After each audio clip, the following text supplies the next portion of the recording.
This is the first Christmas book of many that I'm going to be reading before the year is over. Married, and there's a one bed scene coming, and they have some really good banter, and they're just like, it's just so much fun with their interactions. She does not date people she works for. I love the grumpy sunshine kind of romance that we had in here. It was just exactly what I needed. I have pretty high expectations for it, I think, because I really loved Aaron Sterling's The Ex-Hex, which is part of the same universe. This is apparently the third book, but I don't believe you need to read any of them in order. I think as long as you read the first one, like, you could read the third and then the second, because it's about different characters. So yeah, I want to read this one because it's the Christmas themed one, and it's pretty much Christmas at this point. So yeah, I have high expectations because I really loved the way that she writes. I loved the romance and the tension and just like the magicalness of it, because you have actual witches that actually do witchy things, which I really enjoy. So from my understanding, the Wedding Witch follows along the youngest brother, Bowen, and this woman that we met in the first book, whose name I always forget, Tamsyn. And in the first book, she had actually taken the ghost. Sounds weird without context, but just, yeah, that's what happened. She took the ghost and tried to sell it. And so it's actually really cool because I didn't expect that character to come back, and I didn't expect that character to be a romantic interest, but here we are. So I'm excited because it's gonna be like a romance between those two, but the twist is that they end up getting sent back in time like 60 years, and then they're trying to figure out like how to get back to present day while also like trying not to fall in love with each other. I'm like, that sounds beautiful and perfect and amazing. So yeah, without further ado, let's start reading The Wedding Witch by Aaron Sterling.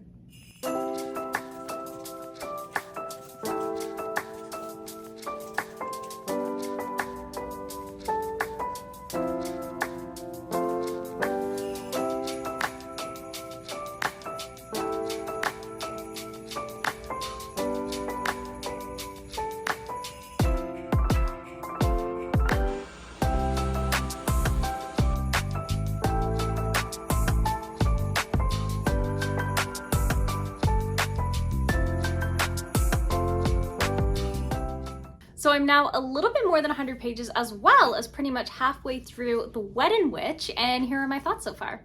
This has that same magic and just like that humor that I loved from The Ex-Hex, except now it's in like a Christmas setting. We're following Tamsyn and we're following Bowen as they kind of work together. So like, we know in the first book that Tamsyn she'll kind of go and acquire witchy kind of things and get paid to do it. And so he's basically spent decades looking into some kind of, it's a bit unknown, I don't know, maybe if it's mentioned in the second book, I don't know, but his best friend Declan is a ghost, and he is kind of like inadvertently responsible for his friend dying, and so his friend's just kind of a ghost, and they just kind of like hang out, and he's trying to figure out like how to get him to move on to like the afterlife.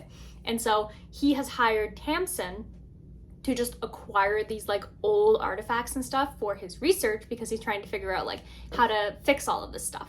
And so they work together for over a year, and they have some really good banter, and they're just like, it's just so much fun with their interactions.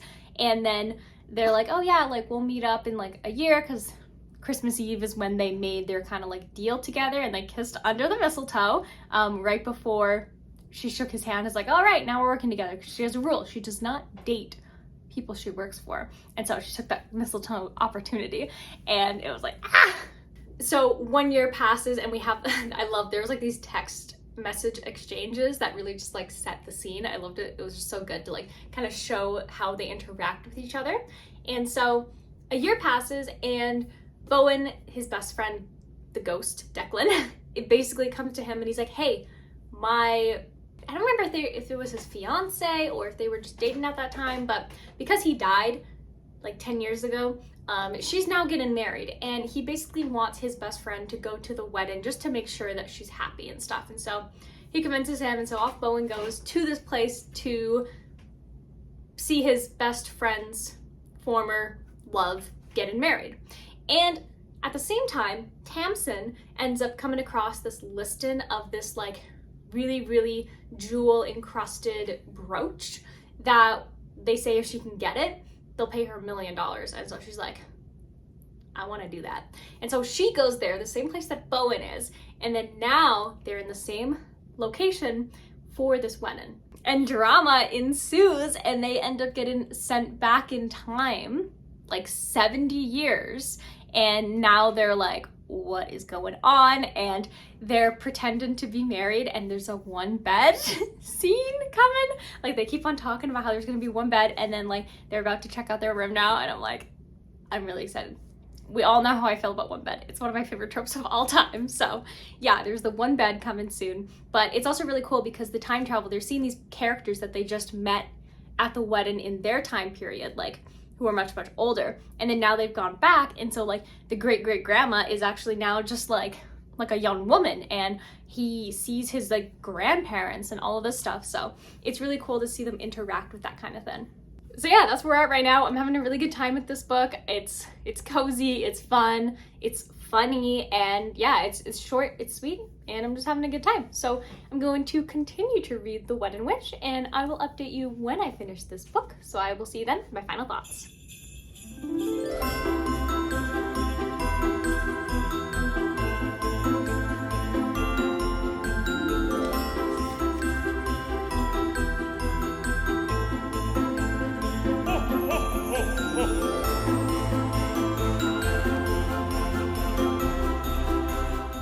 So I just finished The Wedding Witch, and this was a really cute, cozy, time travel-esque story that it was just exactly what I needed.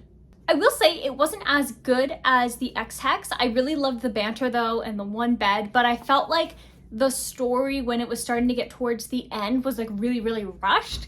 And I'm still confused about like what the resolution was and how that ending came to be and like what happened and like what that means. But other than that, I still enjoyed it.